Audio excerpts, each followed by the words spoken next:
Hello, everyone. Welcome to Carnatic Muse, a podcast where we delve a little bit deeper into the beautiful field of Carnatic music. I'm your host, Shruti, and I'm thrilled to have you here with me. Before we jump in, a little bit about myself. I would consider myself a student that's always learning.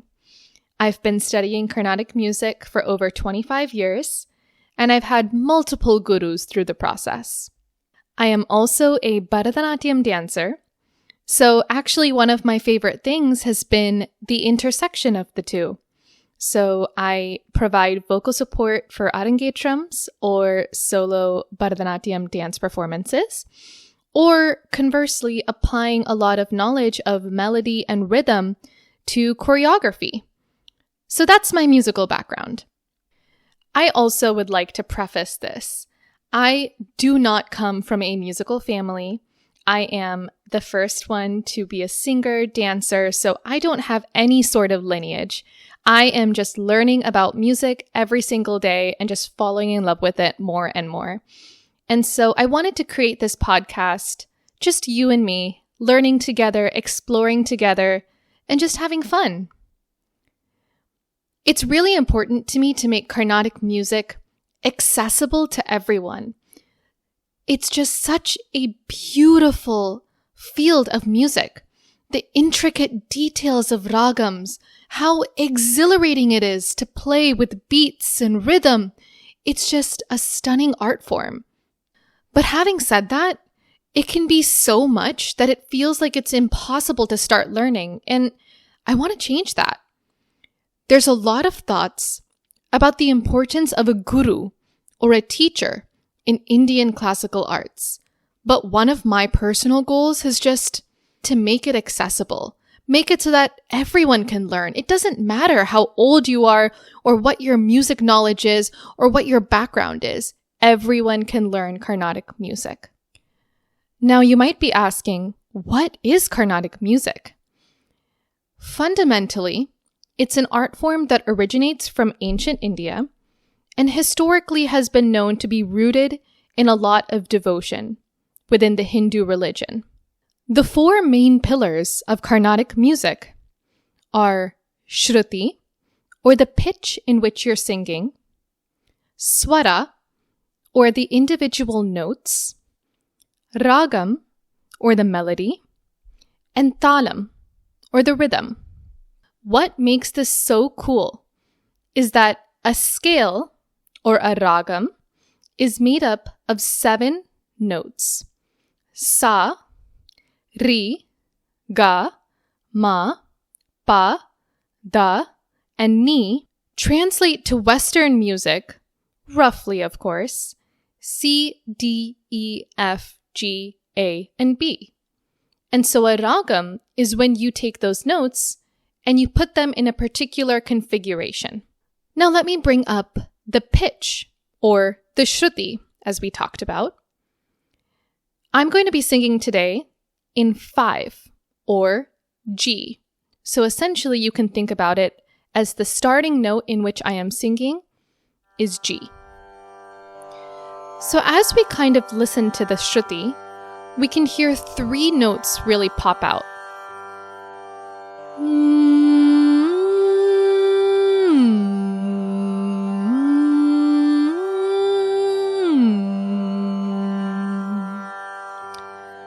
In swarams, we would say, pa, sa, sa, sa, pa, sa, sa, sa. Can you hear that?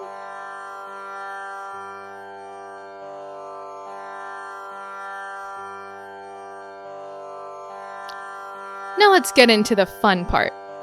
Traditionally, music classes start with a ragam called Maya Malava Gaule.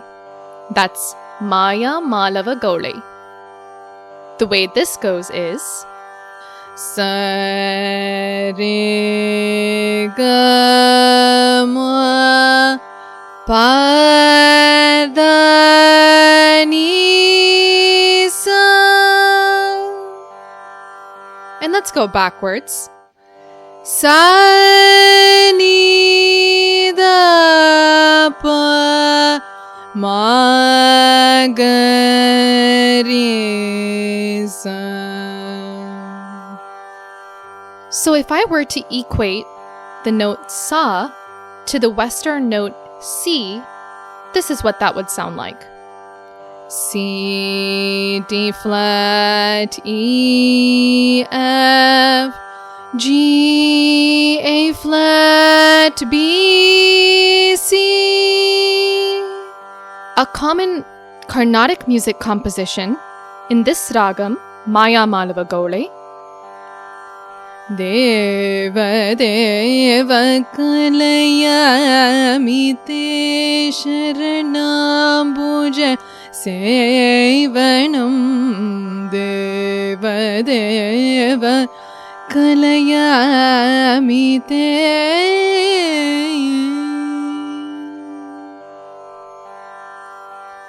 So let's just play around with this a little bit. So we got Maya Malavagole. But what happens if we change the re to this re? And just to go one more step, let's go from this da to this da. So what are we left with? Sa re ga pa da sa. Sa-da pa-ga-re-sa. That leads us to the ragam Mohanam. A common composition in both Bharatanatyam and in Carnatic music is Swagatam Krishna. Swagatam Krishna, Sharanagatam Krishna. So just by changing two notes, we were able to create completely different ragams. Carnatic music is so much fun. It's just absolutely incredible. And I hope you'll come along with me on this journey and we can explore and have fun together. See you next time.